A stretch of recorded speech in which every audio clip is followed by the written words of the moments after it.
So all this is happening, the campers, the counsellors who are all dead, are having a great time. They're killing everyone because they don't give a fuck. Anyway, make sure you watch the other ones, follow along, see you next time. Montage, motherfucker. Don't you just love a montage in a movie or TV series? It's like the best thing, especially in this episode of American Horror Story 1984, episode 6. Ramirez is having a great time. Jingles not so much.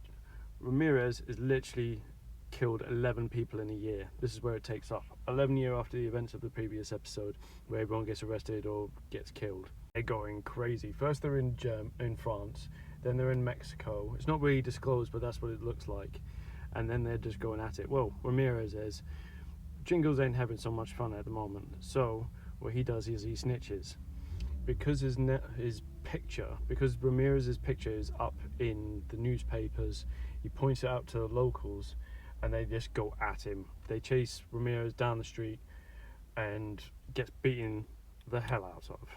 Now, just at that moment, whilst Ramirez, Night Stalker, is thinking, how could this happen to me? Jingles is driving straight on past. Big smile on his face, and it cuts to Brooke, who's been in prison now. For another flash forward to Brooke, who's been in prison for 5 years in San Quentin on death row. Ramirez is in San Quentin as well. So you see them pass every now and again. Like, Ramirez is locked up in the prison, and she's in the same prison as the dudes. Is she that dangerous? Now, appeal. She's lost her final appeal, and that's not obviously good. So she's being lined up to go to get killed. And on the night before, Ramirez, obviously possessed by the devil, by Satan, visits Brooke, visits her, and is like, I can save you. She says, fuck off. Nice, Brooke.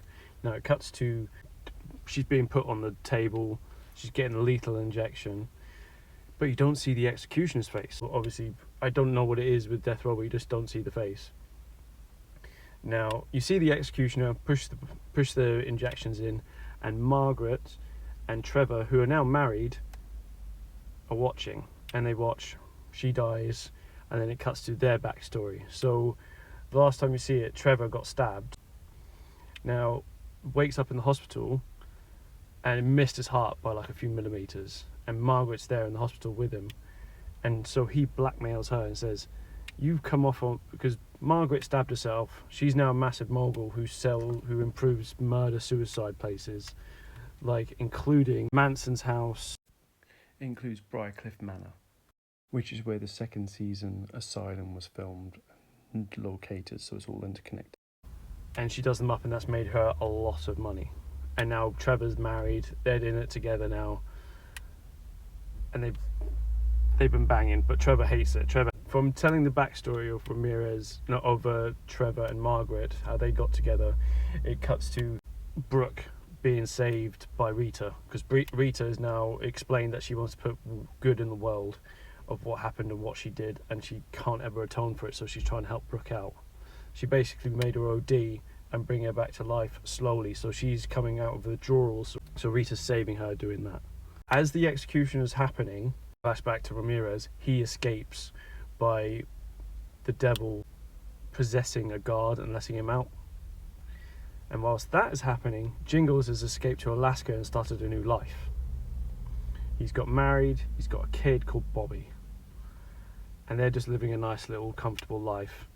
Both of them, him and his wife, have had horrible histories, so they're just trying to live out the best life in Alaska. Apparently Alaska's nice this time of year. As one night Jingles comes back from work, he works in a video store, he's going to be a manager of a video store. He comes back and finds his wife completely slaughtered in the bed, and his boy Bobby in a cot, hiding in the cupboard, or is in a cupboard. He's like a couple of months, he's not very old, I think he's less than a year old, he's not very old at all.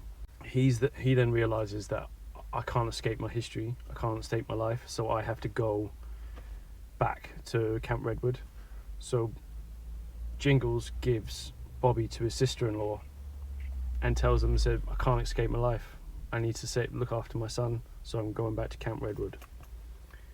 And it shows him having the keys and walking off. Now, whilst